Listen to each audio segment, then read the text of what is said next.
This strength reach out, and we'll start building a mindset that doesn't just hope, but leads for adjust your mind for success. Adjusting the mind for success. Adjust your mind for success is not an empty slogan. It's an art like tuning a guitar. Imagine picking up a guitar for the first time and patiently adjusting each string. When the sound is right, your ear remembers it later.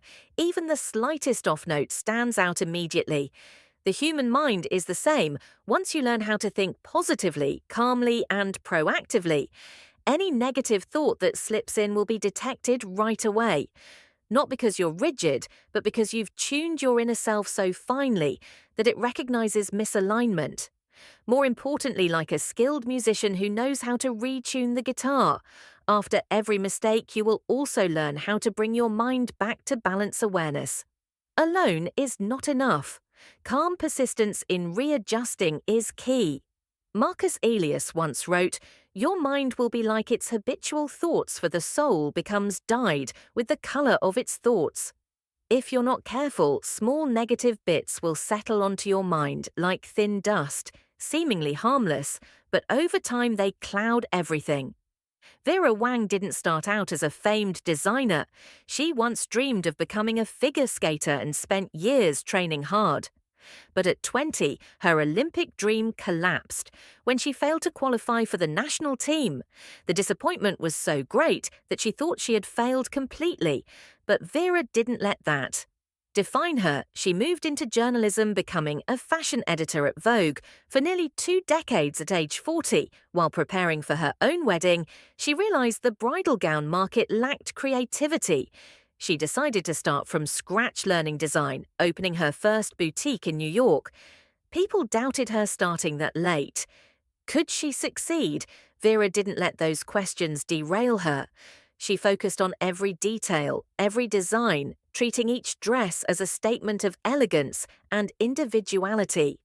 Today, her name is synonymous with luxury and prestige, proof that failure is just a stepping stone for those who know how to adjust their mindset and keep going. So how do you practice this daily? The answer is not doing everything at once. If you force yourself to become perfect overnight, you'll burn out quickly. Remember, progress comes from simple, small things repeated over time. Maybe today, it's just taking 5 quiet minutes each morning to observe your thoughts, or write down one question for yourself. When feeling lost, am I reacting or am I choosing my response? The key is to keep things simple and manageable. Don't turn mental training into a competition. It's a journey, and this journey doesn't require you to run it, only needs you to walk step by step. Each right step will quietly but powerfully build your confidence. A silent declaration that you are in control of your life.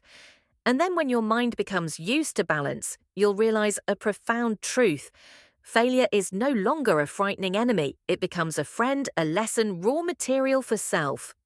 Forging, how do you turn failure into a companion on the road to success? We'll explore that in the next part, and I promise, once you understand this, you will never look at failure the same way again. 5 make failure yours. Yours. If you can't be your own best friend, no one else can do it for you. You have to be the first to stand by yourself, the first to cheer, the first to forgive, and the first to encourage yourself in every failure. The easiest thing to do is blame yourself, but that's also the quickest road to a dead end. Instead, learn to turn failure into a teacher. Make friends with failure. Remember, if you can't be excited about your own abilities and the inner strength God has given you, why should anyone else believe in you? I once witnessed a small but unforgettable story. One Sunday morning, I went jogging in the park. There was a boy learning to roller skate with his father. He kept falling. His knees scraped his face red with embarrassment. Each time he fell, he looked at his father as if waiting for criticism, but the father simply smiled and said, "You know, God gave you legs to stand up, not to sit there in fear." The boy nodded quietly, kept skating and kept falling. But somehow, after many painful attempts and failures, he finally found his balance on those skates. That image stayed with me as a lesson in patience and self-forgiveness. Don't let your falls make you shrink back in fear. Treat failure like potholes on the road to success. Know where they are, recognize them, and steer around them. Every stumble is God testing your endurance, not to break you, but to show you that each time you lift your head after failing, you're stronger than before. Many people spend their whole lives being their harshest critic.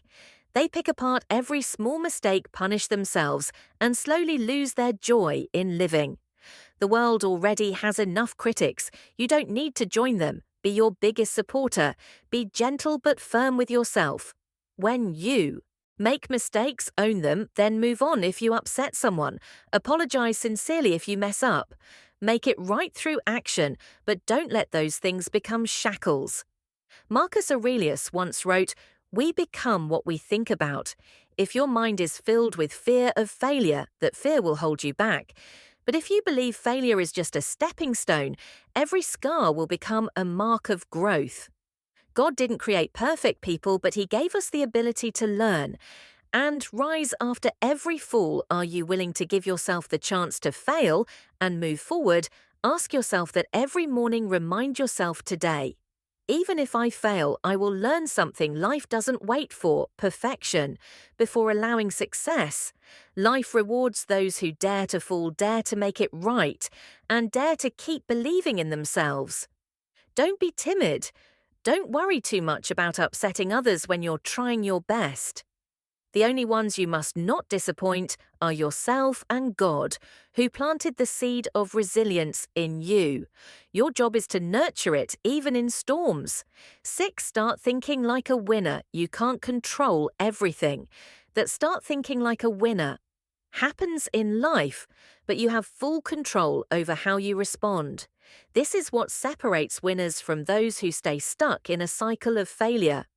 A winning mindset doesn't mean you never feel disappointed or ever fall.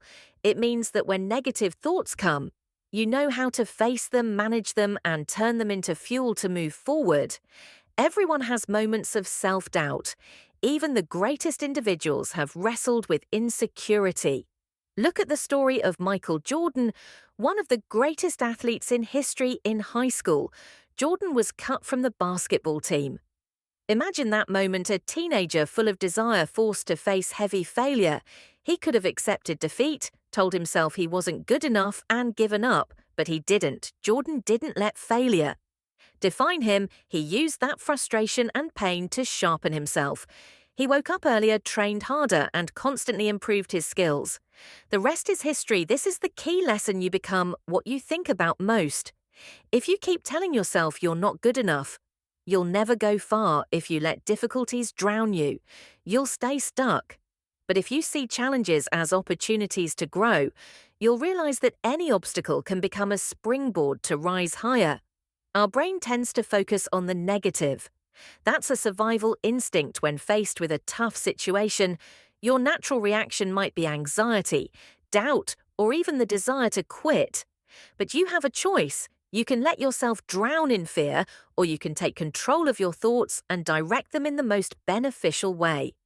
Imagine standing in front of a major life challenge, maybe a career opportunity full of pressure, an important project, or a personal goal you've always wanted to achieve. Anxiety, worry, and fear will show up. That's normal.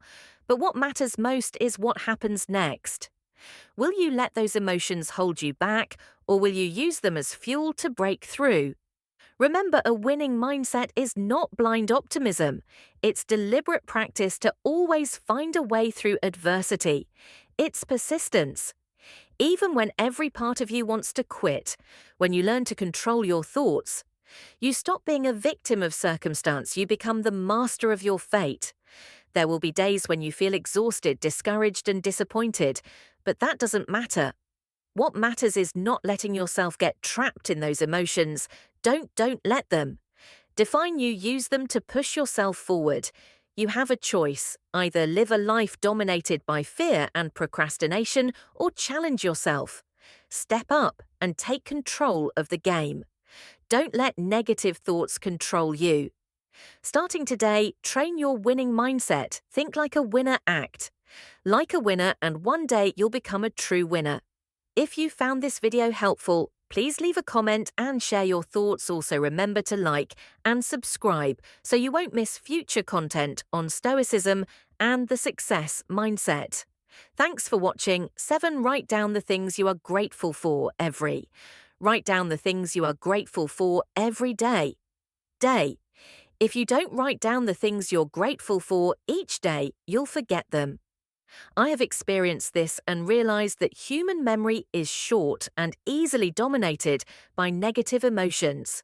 Life is full of good things, but if you don't force yourself to stop and acknowledge them, they'll pass by like the wind, leaving behind only worries, pressure, and dissatisfaction in your mind every day.